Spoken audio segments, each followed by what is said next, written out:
Madame,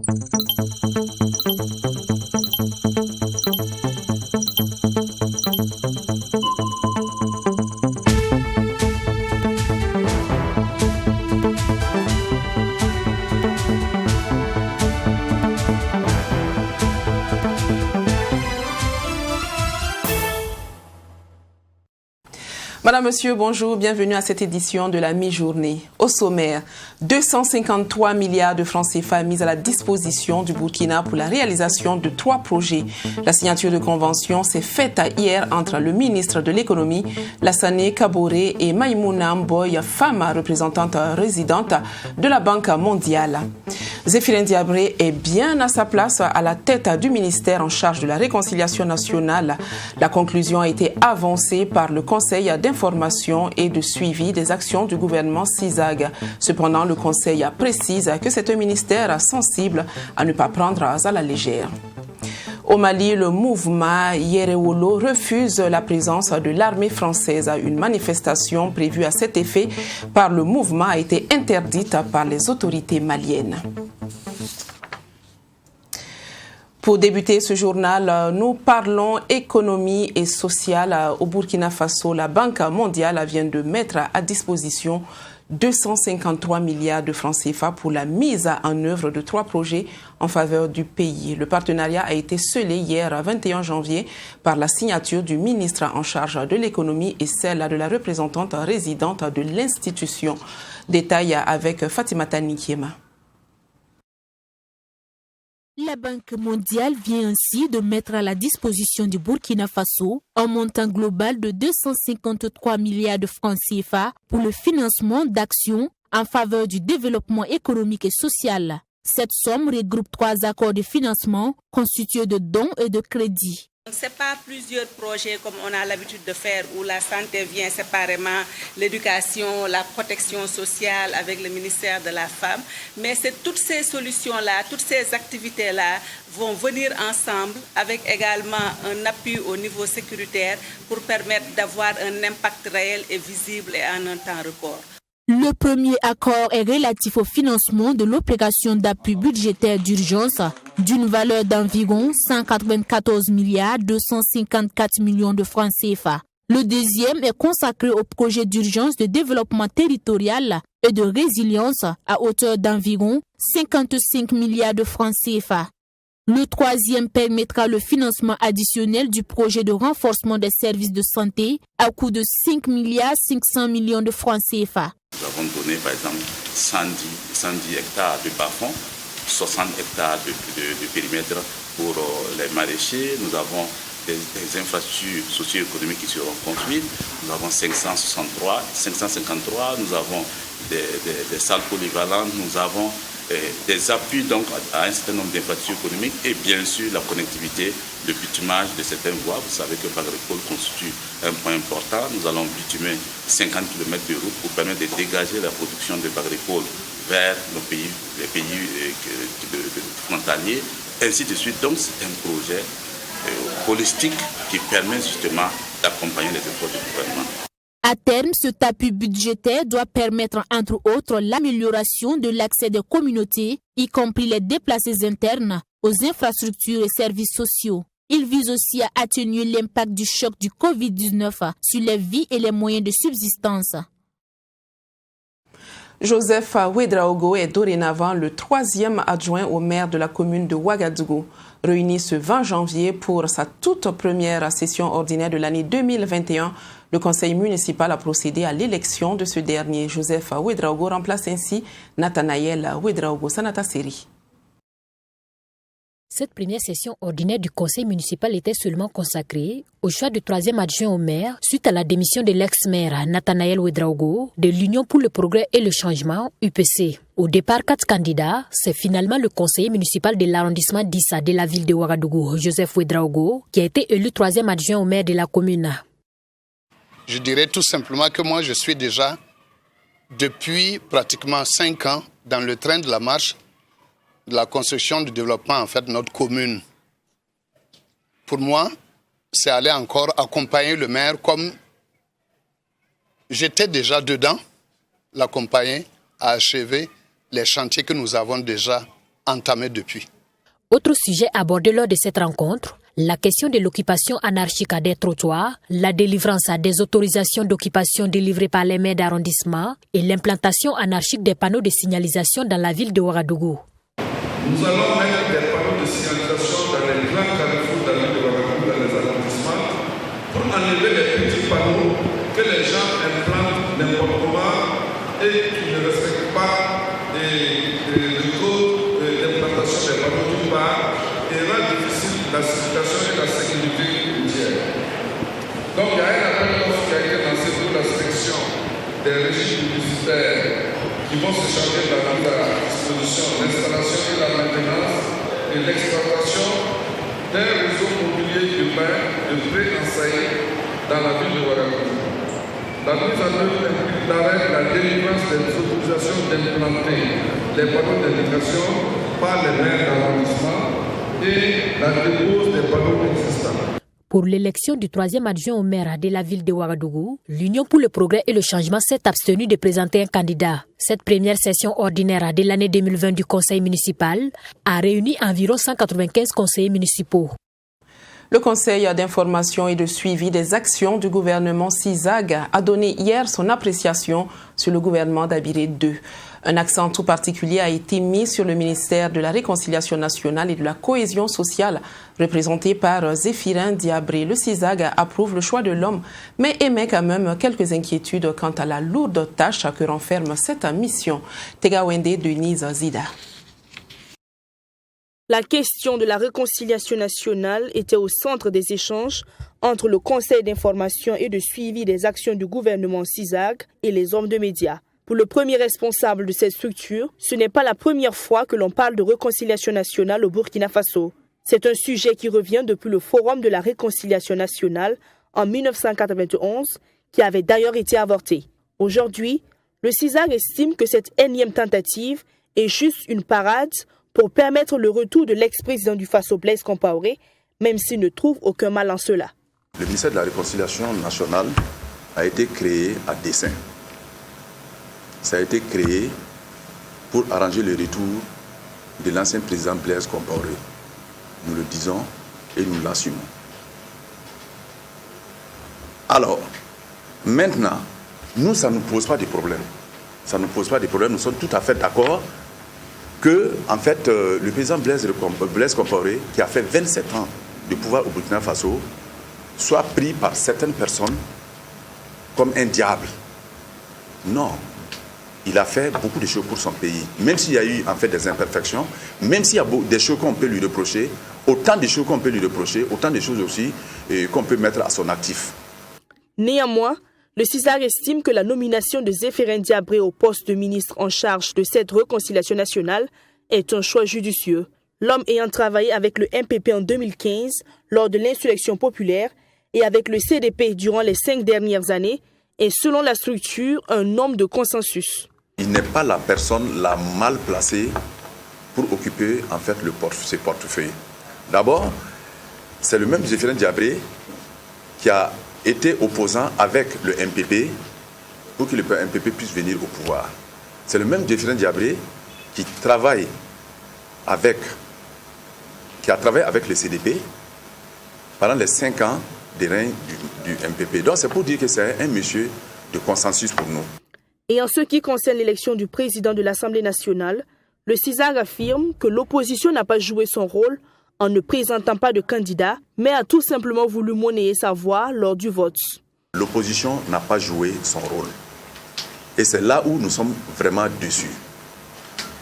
Parce qu'au vu de ce que nous avons vécu sur le terrain, l'opposition, de toute façon, ceux qui ont voté les opposants, ne les ont pas votés pour aller faire de la figuration inutile à l'Assemblée. C'est pour aller faire de la représentation significative. Et cette représentation significative, l'opposition devrait présenter un candidat, quand bien même qu'ils savent qu'ils ne pouvaient pas gagner et que la majorité avait plus de députés, au moins l'opposition devrait s'exprimer en présentant un candidat. C'est ça une opposition. Mais une opposition qui part, en fait, pour nous, ils ont monnaie, en fait, voilà, ça a été monnaie. Le CISAG a par ailleurs appelé le chef de l'État et tout le gouvernement à s'entourer de personnes loyales et véridiques qui travailleront à l'essor de la République et non pour des intérêts personnels. Vous avez tous suivi les différents changements opérés dans la sphère politique à Burkinabé ces dernières semaines. L'Union pour le progrès et le changement, UPC, il y a quelque temps de l'opposition, est aujourd'hui de la majorité présidentielle. Du coup, la question que l'on peut aisément se poser est certainement: que deviennent les commissaires du parti qui siègent à la Commission électorale nationale indépendante à CENI? Bernard Bougma, le chef de desk politique de 3TV et Watt FM, fait une analyse poussée de cette situation. Écoutez-le, il est au micro de Abdoul Rahim Magnani.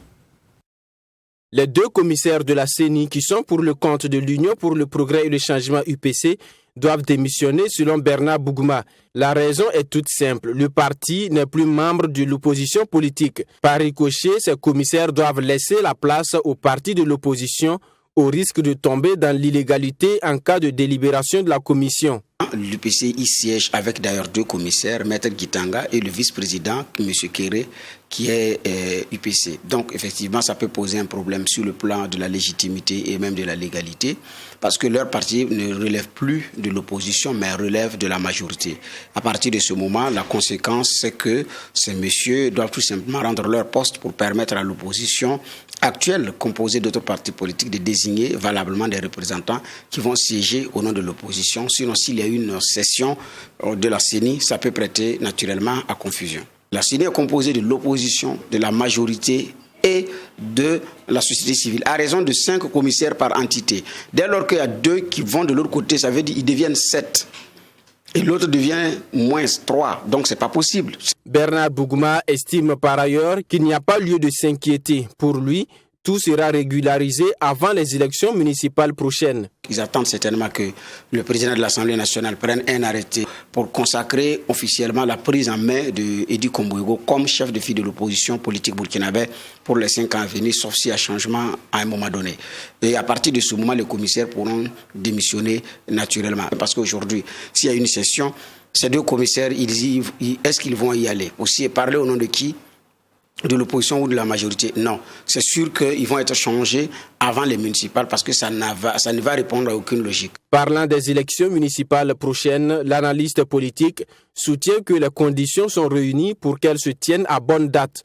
Pour lui, la révision du code électoral à minima devrait permettre de tenir ces élections de proximité dans les mêmes conditions que la présidentielle et les législatives passées. Le réseau national de lutte anticorruption RENLAC s'indigne de la décision de la chambre correctionnelle de la cour d'appel de Bobo Dioulasso. Dans un arrêté rendu le 28 décembre dernier, l'institution judiciaire a ordonné la mise en liberté immédiate du magistrat Narcisse Sawadogo et de son complice Alassane Baguian. Ces 2 hommes avaient été condamnés en première instance pour tentative d'escroquerie. Plus d'explications dans ce reportage de Serge Bado. Narcisse Sawadogo et Alassane Baguian sont libres. Inculpés dans une tentative d'escroquerie et condamnés à 24 mois de prison dont 12 mois avec sursis et d'une amende d'1 million de francs CFA par le tribunal de grande instance de Djibougou. Une nouvelle qui, selon le RENLAC, est une impunité garantie à certains acteurs de la justice. Lorsque le premier juge a condamné, nous sommes légèrement satisfaits de cela. Et grande a été notre surprise et j'allais dire notre insatisfaction de voir qu'au 2e niveau, l'affaire a été purement et simplement annulée. Une surprise qui sonne comme un coup de massue pour la justice, selon Sagado Nakanabo. On a parlé de coup de massue parce que, imaginez-vous notre surprise de voir que lorsqu'un premier juge qui a été insatisfait de la hauteur de la peine qui a été attribuée, qui fait appel, parce qu'il est insatisfait de la hauteur de la peine, il s'attendait donc à plus, et qu'au 2e niveau, on dise que l'infraction n'est même pas constituée. Vous voyez quand même que on perd son latin quand on voit des dossiers évoluer de cette façon-là. Toujours selon Sagado Nakanabo, cette liberté met à nu un dysfonctionnement de l'appareil judiciaire. On a l'impression, et maintenant même c'est presque une certitude, qu'au sein de la justice, il y a des acteurs qui travaillent à redorer le blason de cette institution depuis 2015, qui font vraiment, qui travaillent d'arrache-pied pour que la justice, le renouveau tant attendu au niveau du monde judiciaire voit le jour. Et que par contre, il y a d'autres qui sont résolument engagés dans le sens inverse, qui travaillent à détruire tous les efforts que font ces derniers pour sortir ce secteur-là de cette situation qui ne l'ennoublit pas. Selon le RENDLAC, le dossier devrait poursuivre son cours, d'autant plus que dans les enregistrements rendus viraux sur les réseaux sociaux, des noms ont été cités. Mais qu'à cela ne tienne, l'appareil judiciaire ne mérite pas l'image qu'il reflète. Parlons à présent littérature, mais en langue maori. Des livres sacrés de l'islam édités en arabe sont désormais disponibles en langue nationale maori.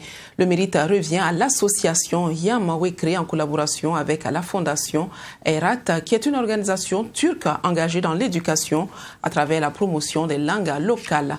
Les ouvrages ont été présentés à la presse ce jeudi 21 janvier. Abdulrahim Tapsoba et Abdulrahim Nyeni.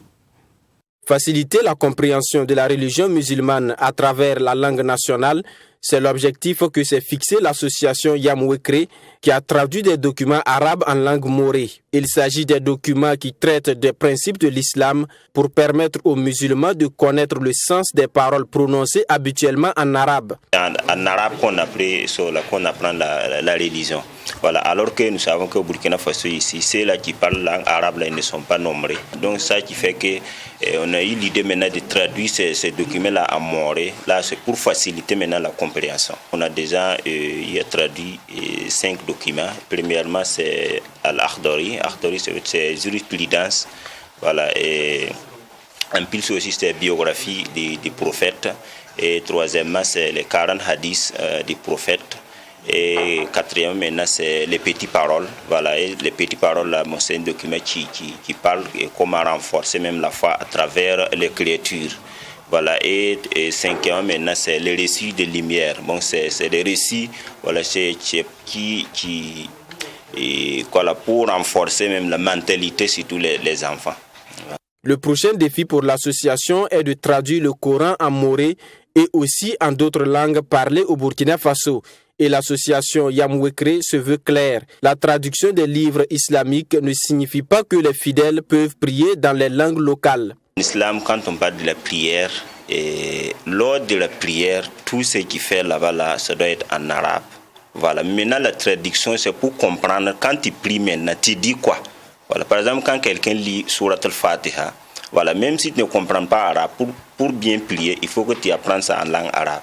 Mais quand tu lis ça, est-ce que tu comprends ce que ça veut dire? Voilà, donc c'est dans cet objectif-là que nous essayons maintenant de traduire. Sinon, ce n'est pas pour prier en langue maternelle, puisque ça, là, en islam, c'est interdit.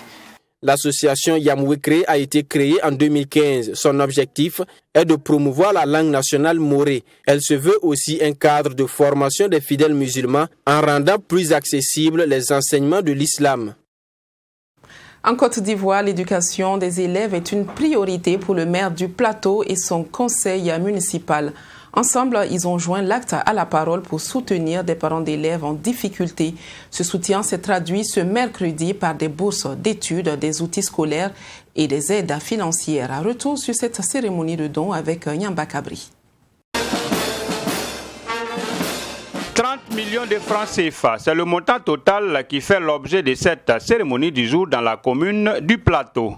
Le député maire et son conseil municipal ont décidé de prêter une oreille attentive et un cœur sensible aux nombreuses sollicitations des populations en difficulté.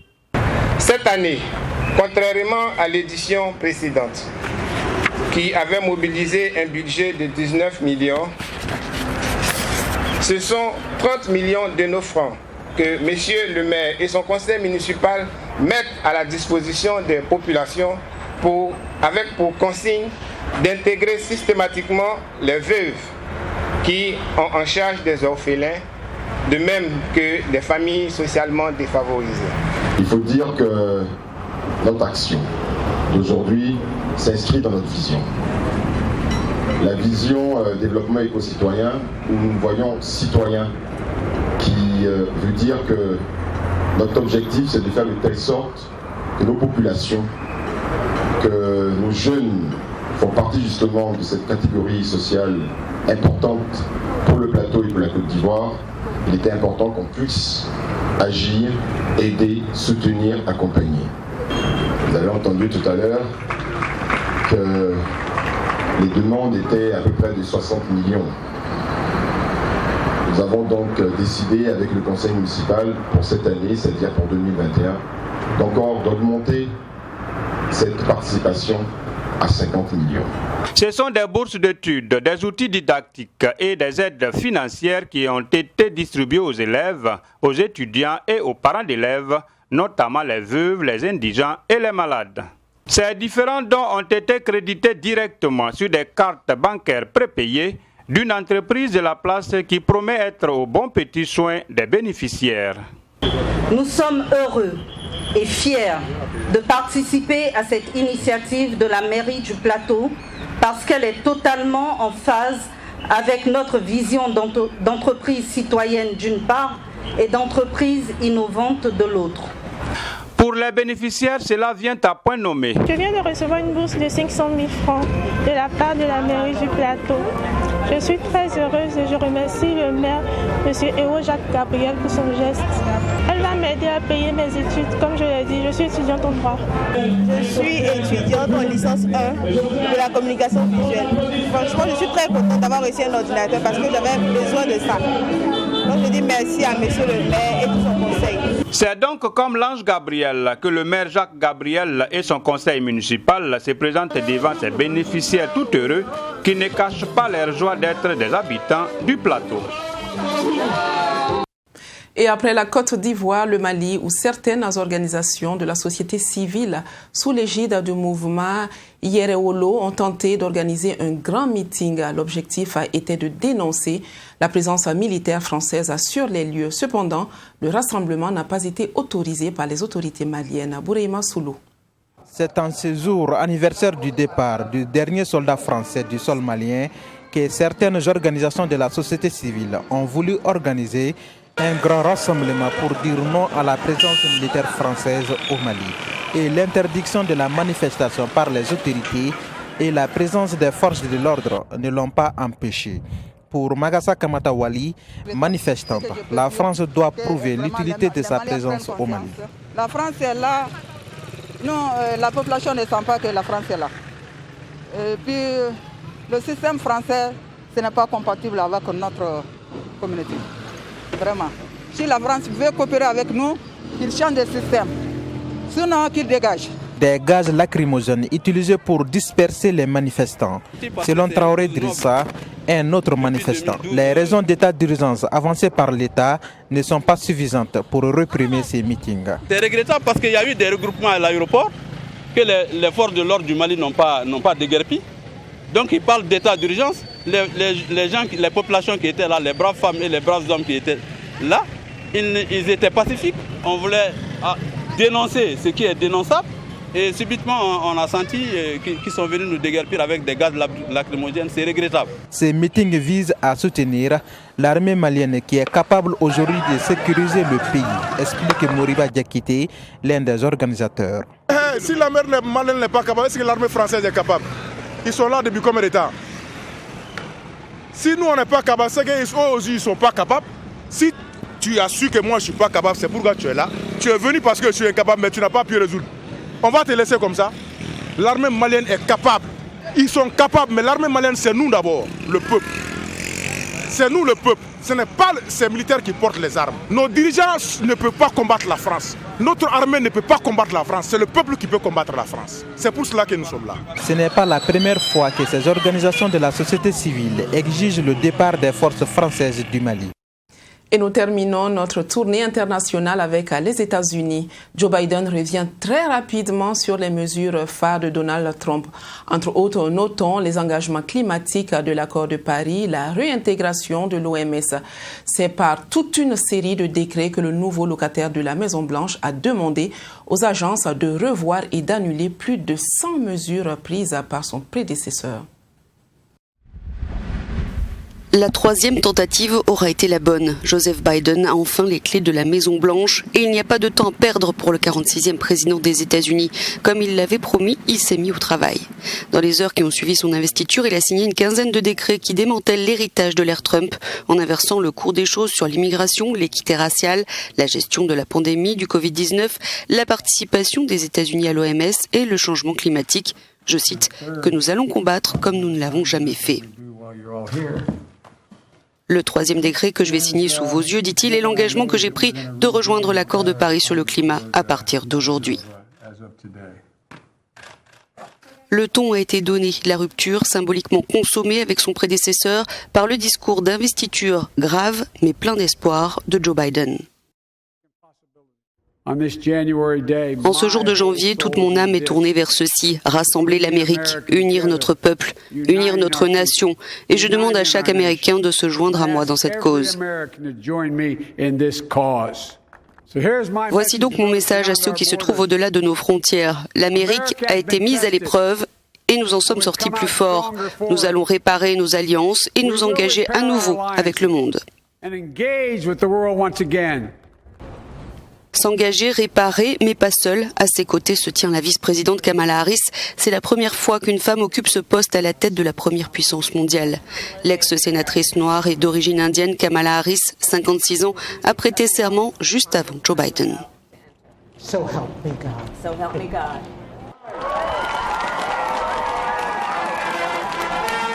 Et c'est avec son soutien que Joe Biden va porter le nouveau projet de loi sur l'immigration au Congrès. Il compte offrir aux Dreamers, notamment les 700 000 jeunes arrivés clandestinement aux États-Unis lorsqu'ils étaient enfants, et aux autres immigrés en situation irrégulière, une possibilité de naturalisation. Quant à la pandémie de Covid-19, à l'origine de ces images inédites de présidents américains masqués, elle est la lutte prioritaire de Joe Biden. Et là encore, il a déjà pris des mesures. Pour aider les Américains qui ont perdu leur emploi à cause de cette crise, il va étendre le moratoire sur les expulsions de logements. Si Joseph Biden a l'intention de marquer les 100 premiers jours de son administration par des mesures plus humaines, cela semble bien parti. C'est la fin de cette édition. Je vous quitte sur cette photo du mausolée de Nabazungrana. Cet espace est considéré comme un site culturel à vocation touristique. Le mausolée se trouve dans le village de Yaoguin. C'est dans la province du Boulgou, région du centre-est du Burkina. Quant à Nabazungrana, il serait le fils de Ouedraogo, ancêtre d'Emossi et père de fondateur du royaume de Tenkodogo. Je vous donne rendez-vous demain à la même heure, agréable suite d'après-midi en compagnie des programmes de Tri TV, la télévision interactive.